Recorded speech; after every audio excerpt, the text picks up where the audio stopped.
लक्ष्मी नारायण गौरी शंकर लक्ष्मी नारायण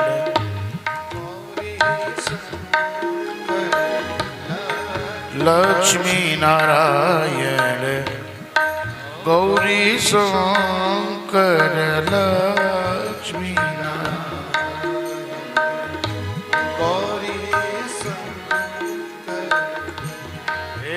शिव शंकर हरे हरे हे शिव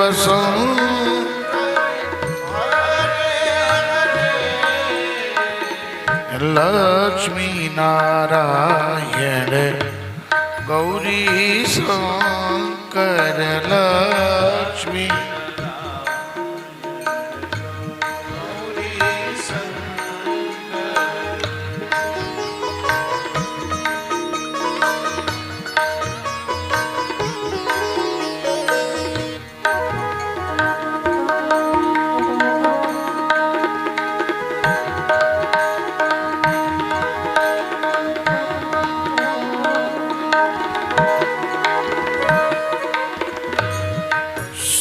सीताराम जय राधे श्याम सीताराम राधे श्याम सीताराम जय राधे श्याम सीताराम जय राधे हे शिव शंकर हरे हरे शिव शंकर हरे हरे हे लक्ष्मी नारायण गौरी शंकर लक्ष्मी नारायण गौरी शंकर हे शिव शंकर हरे हरे शिव शंकर हरे हरे हे लक्ष्मी नारायण गौरी शंकर लक्ष्मी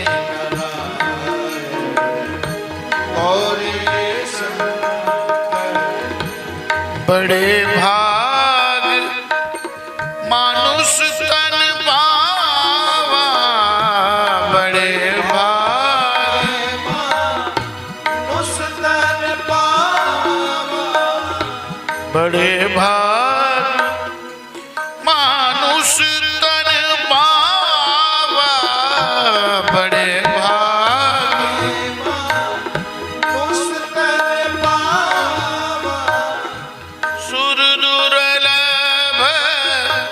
सदग्रंथ निगावा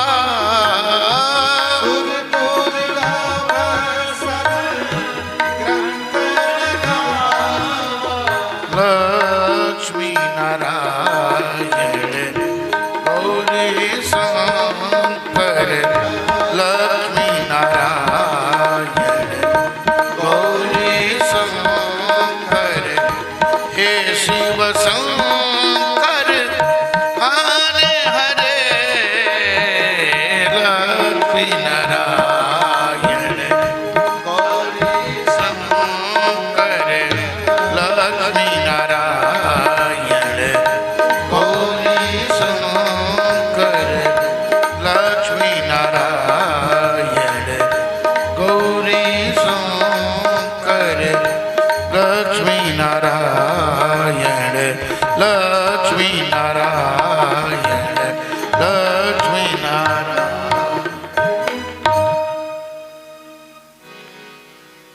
गिरिजा संत समागम समन लाभ कछुआ सबसे बड़ा लाभ क्या है बोले संतों का समागम। बिनु हरि कृपा न हो सो गावहि वेद पुराण। संत का समागम, भगवान की कथा और ऐसा दिव्य अवसर उसी को प्राप्त होता है जब ठाकुर जी की बड़ी करुणा होती है। सामान्य कृपा नहीं है भैया, आप भले समझ रहे हो, लेकिन कथा कराने के लिए कितनी कठिनाई होती है। यज्ञ कराने के लिए जब चंदा मांगने जाओ तो सबसे पहले लोग दरवाजा बंद कर देते। हमारे यहाँ, हमारा भी एक गांव है, तो हमारे गांव के बगल में एक साधु जी रहते हैं, उनका नाम है खोड़बुड़ साधु। उनका नाम है खोड़बुड़ साधु। तो जब मैं कभी गांव जाता हूं तो आते हैं, मेरा भी गांव ब्राह्मणों का है, और ज्यों ब्राह्मण लोग खोड़बुड़ को आते देखते हैं तो दरवाजा बंद कर लेते हैं, क्योंकि सबसे पहले कलयुग ब्राह्मणों पर चढ़ा, इसके बाद क्षत्रियों पर चढ़ा, क्रम से चढ़ा। गरीब लोग तो आते हैं कथा सुनने के लिए, क्योंकि बिंदु जी ने कहा कि गरीबों के दिल में जगह गर न होती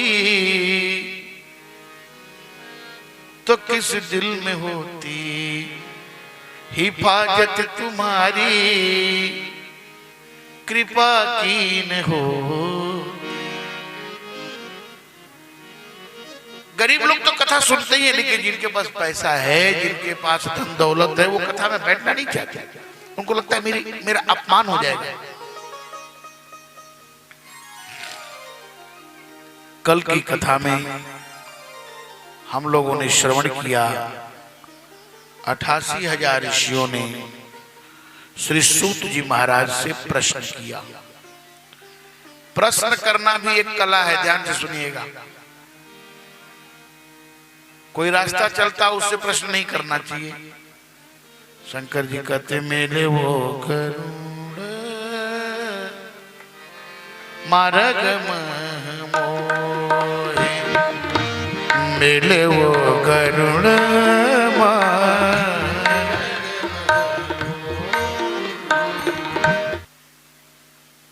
शंकर जी कहते मिले वो गरुड़ मार्ग मोही। कैसे प्रश्न किया जाता है? तो प्रश्न करने के लिए पहले प्रणाम किया जाता है। कितनों नाराज कोई कथावाचक हो, श्रोता बोले महाराज गलती हो गई, तो ब्राह्मण अगर होगा तो उसके हृदय में प्रेम प्रकट होगा। संत ब्राह्मण का जो क्रोध होता है वो एक क्षण के लिए होता है। ध्यान से सुनिए, अगर उसका क्रोध टिकाऊ हो गया, इसका मतलब ब्राह्मण नहीं क्षत्रिय है, क्योंकि प्रतिशोध क्षत्रियों में ज्यादा होता है। जैसा आप नाम तो क्या लूं, ये ध्यान रखना है। तो ऋषियों ने प्रश्न किया कि हे सूत जी महाराज, आप तो समस्त विद्याओं के विद्वान हैं, आप यह बताइए कि संपूर्ण ये जो शास्त्र है बड़ा विशाल है, और इसकी विशालता को पार पाना बड़ा मुश्किल है, तो दुनिया में कल्याण का साधन क्या है? यही प्रश्न हुआ है। पहला प्रश्न यही है। 6 प्रश्नों में उन्होंने सब भगवान के अवतार की कथा सुनाई। भगवान के अवतार की कथा सुनाने के बाद ऋषियों को बताया कि हे ऋषियों, श्री सूत जी महाराज कहते हैं जिस समय महाराज परीक्षित भागवत की कथा सुन रहे थे, उस समय इतनी भीड़ थी कि बैठने का जगह नहीं था, स्थान का अभाव था। परीक्षित जी कथा कहां सुन रहे थे? गंगा के किनारे। तो मैं जब वहां गया तो दूर से खड़े होकर के मैं कथा सुन रहा था। इतनी जगह थी कि बैठ नहीं सकता। लेकिन मेरे कथा श्रवण की जो विधि थी, जो श्रद्धा थी, उसको सुखदेव जी ने देख लिया कि बड़े श्रद्धा से सुन रहा है, लेकिन है बहुत पीछे। भले ही महाराज चक्रवर्ती सम्राट परीक्षित बलकल वस्त्र धारण करके सन्यासी रूप में है, फिर भी सम्राट है। तो सम्राट के सामने बैठने की किसकी हिम्मत है? और परीक्षित के राज्य में जो भारत था वो आज से 100 गुना बड़ा था। 100 गुना बड़ा भारत था परीक्षित के काल में। सूर्यास्त नहीं होता था। सुखदेव जी महाराज की दृष्टि पड़ी, और मैं तो सूत का मतलब यह जिसकी माँ ब्राह्मणी पिता क्षत्रिय, और जो समाज में थोड़ा जात से कमजोर हो उसको लोग थोड़ा कम वरीयता देते हैं। तो मैं तो डरा था। सुखदेव जी ने कहा आओ आओ इधर आओ, और बुला करके मुझे परीक्षित जी के बगल में बिठा दिया। श्रोता को, वक्ता को यह अधिकार है कि जिसको जहां चाहे वहां बिठा सकता है। तो मैंने कथा सुनी, और जितनी मैंने कथा सुनी उतनी कथा तो मुझे याद नहीं है। अब आप जितना सुनकर जाते हैं उतना कहा जाए सुनाओ तो नहीं सुना सकते, और जितनी आंखों से देखा जा सकता है उतना वर्णन नहीं हो सकता है। तो श्री सूत जी कहते हैं जितना मेरे मन में मति में समझ में आया मैं उतना आपको सुना रहा हूं। ये आवाज कहां से आ रही है? बगल से आ रही है इस गांव में।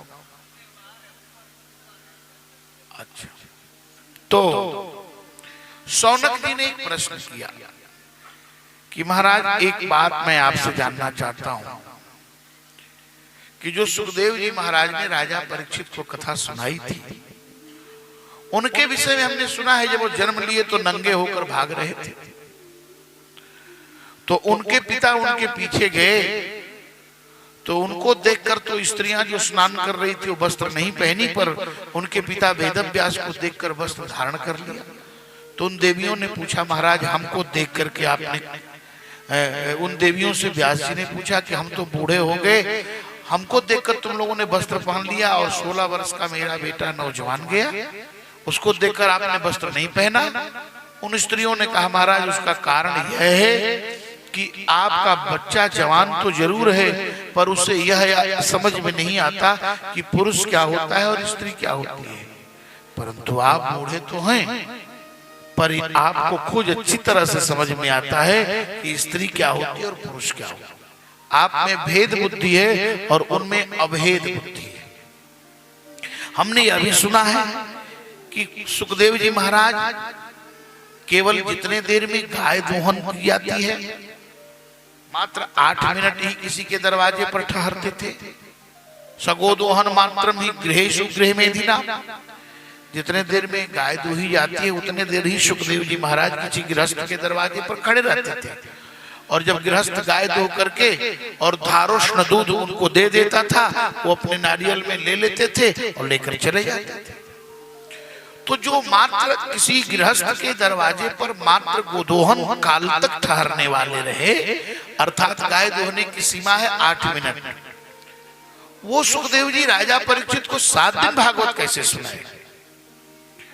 और दूसरी बात यह है कि राजा परीक्षित अभिमन्यु सुतम सूता, अभिमन्यु के पुत्र महाराज परीक्षित को भागवत कथा सुनने का प्रयोजन क्या है? इतनी भक्ति उनकी भागवत के प्रति क्यों जागृत हो गई? महाराज विस्तार पूर्वक हमको बताइए। तब श्री सूत जी महाराज कहते हैं कि द्वापर का अंत हो रहा था, कलयुग का आगमन हो रहा था, और वेदव्यास जी ने 4 शिष्यों को 4 वेद पढ़ाया। इतिहास पुराण रोमहर्षण नाम के सूत को पढ़ाया। 2 सूत की चर्चा है, ध्यान से सुनेंगे। रोमहर्षण नाम था सूत जी का, जिन्होंने 17 पुराण सुनाया है। 17 पुराण के वक्ता जो जिनका सूत नाम है सूत उवाच, सत्यनारायण भगवान पढ़ते हैं पंडित जी, एकदान है निसारण ऋषि असौनका देह पढ़ते हैं ना, तो वो जो सूत जी हैं उनका नाम था रोमहर्षण। वो जब कथा कहते थे तो वक्ताओं के श्रोताओं का रोम रोम खिल जाता था और उनको भी रोमांच हो जाता था, इसलिए उनका नाम रोमहर्षण था। लेकिन रोमहर्षण जी महाराज को बलराम जी ने मार दिया। यह कथा भागवत में आपको आगे मिलेगी 10वें स्कंद में, क्योंकि जब रोमहर्षण जी महाराज एक बार ऋषियों की सभा में कथा कर रहे थे, बलराम जी पर्यटन करने के लिए निकले तो देखे नैमिषारण्य की घटना है कि सूत जी कथा कर रहे हैं। तो बलराम जी को बड़ा क्रोध आ गया और बलराम जी ने कहा, तू सूत जाति का हो करके और मैं बलराम, मुझे देखकर तू खड़ा नहीं हुआ। तो व्यास मंच की मर्यादा है कि व्यास मंच पर अगर कोई बैठ गया तो नीचे अगर कोई भी व्यक्ति आए उसको प्रणाम नहीं करना चाहिए। व्यास मंच पर बैठा हुआ व्यक्ति भगवान व्यास के रूप में है, उसे किसी का अभिवादन नहीं करना चाहिए। चाहे कोई संत आए, चाहे कोई महात्मा आए, हृदय से सम्मान कर दे, लेकिन खड़े होकर के उसका अभिवादन नहीं करना। तो महाराज सूत जी खड़े नहीं हुए, परंतु बलराम जी को क्रोध आया और बलराम जी ने एक कुशा उठाया और उसी से मार दिया।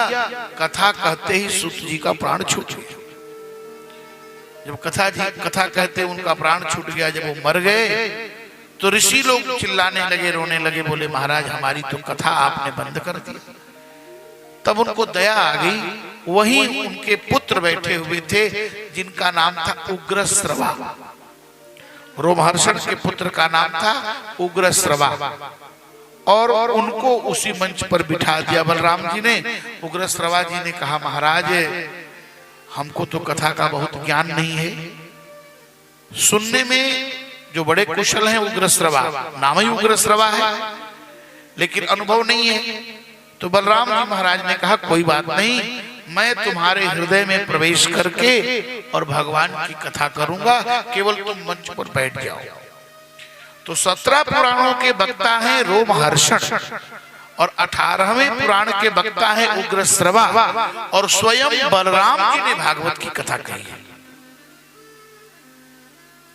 स्वयं शेष बलराम जी ही भागवत की कथा कह रहे हैं और जिस कथा की बलराम जी व्याख्या करें महाराज, उस कथा की मधुरिमा का क्या वर्णन किया जाए। तो व्यास जी बड़े उदास हैं। 4 शिष्यों को 4 वेद, इतिहास पुराण रोमहर्षण नाम के सूत को पढ़ाया, फिर भी उनके मन में जब शांति नहीं आई तो विचार करने लगे, लगता है कि कुछ हमसे कमी हो गई क्या। देखिए, व्यक्ति जब अपने अंदर झांके तभी उसको ज्ञान होता है, जिसका नाम है आत्मनिरीक्षण। तो नारद श्री व्यास जी महाराज बड़े दुखी होकर के गंगा की सरस्वती नदी के किनारे बैठे हुए थे। उसी समय भगवान वेदव्यास के यहाँ आ गए, जिनका नाम है देवर्षि नारद। देवर्षि नारद जी जब आए तो उनको देख करके व्यास जी उठ गए, खड़े होकर प्रणाम किया। भगवान नारद ने पूछा, व्यास तू बड़े अशांत क्यों हो? देखिए, व्यक्ति के शकल में यदि उद्विग्नता होती है तो हृदय की उद्विग्नता चेहरे पर दिखने लगती है। तो नारद जी ने पूछा, व्यास तू इतने अशांत क्यों हो? बोले, महाराज मुझे पता नहीं चल रहा है, लेकिन अशांत हूं। तो भगवान नारद ने कहा कि भवतानुदित प्रायम यशो भगवतो मलम। महाराज, जैसे आप देखिए, आपने अपने परिवार की तो प्रशंसा खूब किया, महाभारत ग्रंथ लिख दिया, लेकिन आपने भगवान की कथा का वर्णन नहीं किया। इतिहास का तो वर्णन कर दिया, लेकिन जैसे भाव दृष्टि को केंद्र में रख करके भाव में आनंदित होकर के जो भगवान के दिव्य रूप, नाम रूप, लीला धाम का जो चित्रण वर्णन करना चाहिए वो आपने नहीं किया। तो मेरी बात मानो, तेरी बन जाएगी गोविंद गुण गाए से, तेरी बन जाएगी गोविंद, तेरी बन जाएगी गोविंद गुण गाए से, तेरी बन जाएगी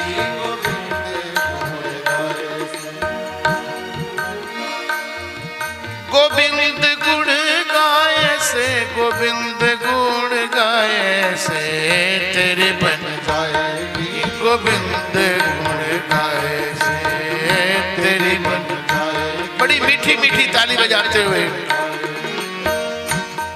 किसकी किसकी बन गई? गजपति की बन गई, अजामिल की बन गई, गजपति की, गजराज की बन गई, गजपति की बन गई, अजामिल की बन गई,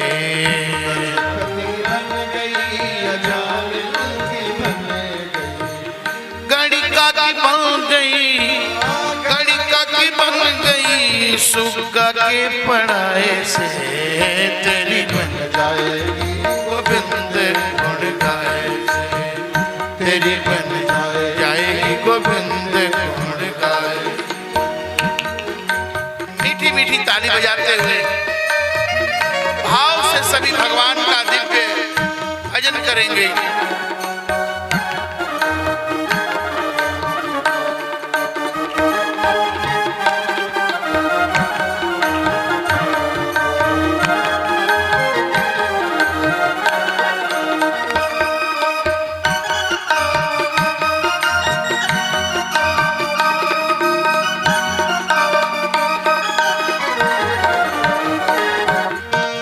सबरी की बन गई, अहल्या की बन गई, सबरी की बन गई, अहल्या की बन गई। सबरी माता का कल्याण भजन से ही हुआ, अहल्या का भी कल्याण भगवान के भजन से ही हुआ।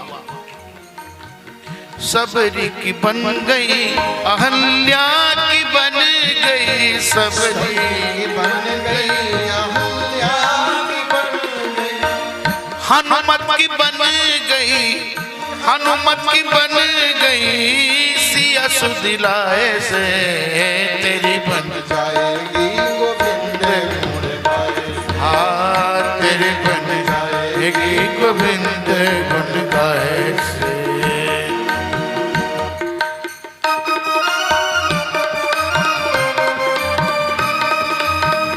श्री राधे।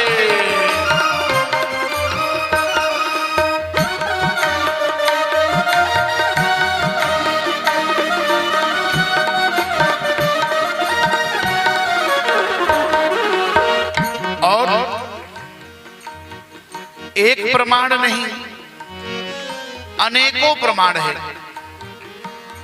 जिसको भी मिला भगवान भजन से ही मिला। कुंती की बन गई, परीक्षित की बन गई, कुंती की बन गई, परीक्षित की बन गई, कुंती माता कुंती, कुंती की बन गई, परीक्षित की बन गई, कुंती की बन गई, परीक्षित की बन गई, हम सब की बन गई,